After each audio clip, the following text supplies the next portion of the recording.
Hi, I'm Gary Bembridge of Tips for Travelers. I am going to take you on a tour of probably the most beautiful, most luxurious ship that I've ever been on. It's Silversea's Silver Muse.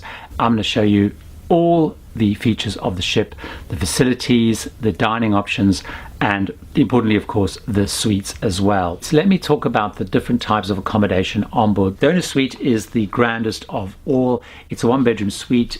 It's very palatial. There's an adjoining veranda suite, so it can become a two-bedroom suite. The grand suite, again, is another magnificent suite. It had a real wow factor. It's a one-bedroom suite. It can be made into two. The Silver Suite is also a one-bedroom suite. Again, a suite I really liked it. Very comfortable suite, and it's pretty magnificent. And then you have three classes of veranda suites. So you have a deluxe veranda suite, a superior, and a classic. And the real difference between the veranda suites is really their location. So the deluxe veranda suite is midship in sort of the quietest part of the ship. So let's talk about places to eat. Now, there is no main dining room on board the Silver Muse. Instead, there are 8 dining venues, 6 of which are included within your fare. Plus, of course, there is 24-hour room service. So the first of the restaurants is a Silversea classic, La Terrazza. This is an Italian restaurant. It's open for breakfast, lunch, and dinner.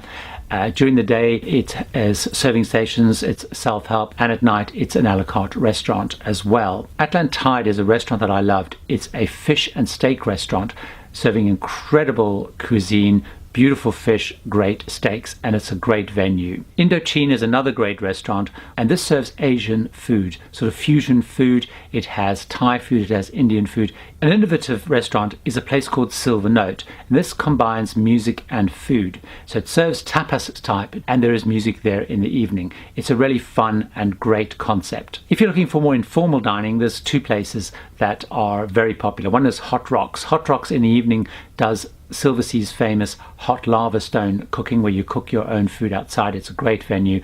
During the day, it has much more casual food, burgers, that kind of stuff. Bacca Napoli is a famous road in Naples, and this is the name of the pizza restaurant, which is an outdoor restaurant, serves incredible pizza. The pizzas here are absolutely magnificent.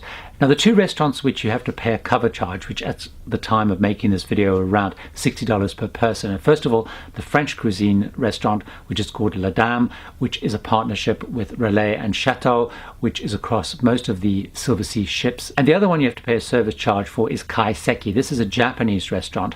It serves sushi, and in the evenings it also does teppanyaki. So let's talk about bars and lounges. Well, the most popular lounge bar on the ship is the Panorama Lounge. It's a quiet place during the day, but at night it's really where everyone heads to after the show and after dinner, etc., for drinks and music. A very innovative and new thing to Silversea is the Arts Cafe. This particular venue, it showcases lots of eclectic art, has lots of art books, will actually have art lectures, has food served morning, lunchtime, and into the evening when it has little chocolate treats. It's a beautiful, bright venue. Right next door to the Arts Cafe is a Silversea classic, which is the Connoisseur's Lounge, where you can go and smoke. So quite unusually for cruise ships these days, there is a place inside where you can actually go and smoke. But at night, it's really for cognac and cigars. Right up on the top of the ship overlooking the bow is Tor's Observation Lounge. This is a great venue. There's a library there, so you can take books out and have a read up there. It's beautiful during the day because you can just sit there with great views over the bow of the ship and the ocean. They also have a cheese and wine up there around about 9 o'clock at night if you're feeling a little bit peckish. Another place to go and hang out is actually in the atrium reception area. So in the area where you've got the reception, you've got the excursion desk, is a great big lounge area with a bar. It's a bit of a hub, and it's great again in the evenings for meeting people and having drinks.